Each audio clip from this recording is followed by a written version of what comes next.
Hi, it's Stephanie again with Duncan, and now we are working on come when called. Now, come when called is extremely important. Your dog needs to know their name, and they also need to know that word come. Because if you are out in a crowd, if you are out at the park, if, heaven forbid, your dog gets out of the car somehow and is running across the road, we need to make sure that they're going to be safe. So come when called is very, very important. Now, when I do come when called, I don't care really what you say. You can call their name. You can say, come here, whatever. You can even yell cookie or treat, as long as you make a lot of noise so that they're going to be distracted by you. And also, I like to make my voice higher pitched. The higher pitched your voice is, the more excited they get because they want to come to you as soon as they hear that loud voice. So if you have a husband or if you have a son that has a lower voice, they're going to have to kind of sound like a girl a little bit. Because the more that they have that high pitch going, Duncan, the more excited he's going to get and the more happy he is going to be to come running to you. Okay? So what I'm going to do is I'm going to say, Duncan, come here, Duncan, come here, come here. Good boy. Good come when called. Always use the word after you give the action, because then he's going to associate it with, oh, we just did this and I got a treat for it, I'm going to keep doing that. So even though he's distracted over there,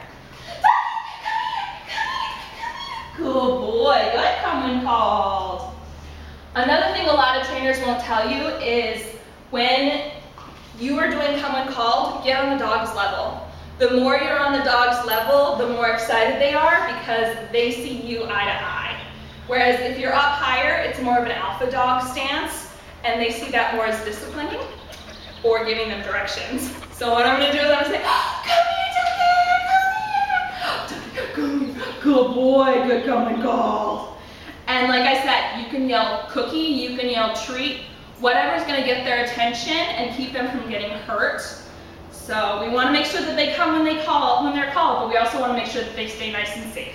So anything you can do to get them to come to you is really a good idea. So what I'm going to do is I'm going to come way over here. Come here, Duncan. Come here. Come here. Good boy. Good boy. And like I said, that happy voice is going to make them more excited to come to you.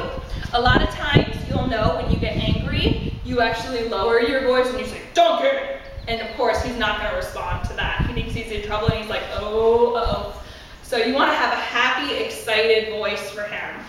And what I like to do is take the little treat and I just do it right next to my body so that he goes, ooh, she's got something, and it'll come right up next to me.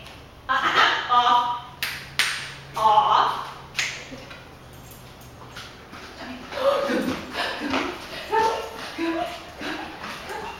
Good come when called, Duncan. Good job. And if you have to, you can beat on the ground, you can snap your fingers, you can clap your hands, whatever's going to get his attention to get him to come to you. Ready?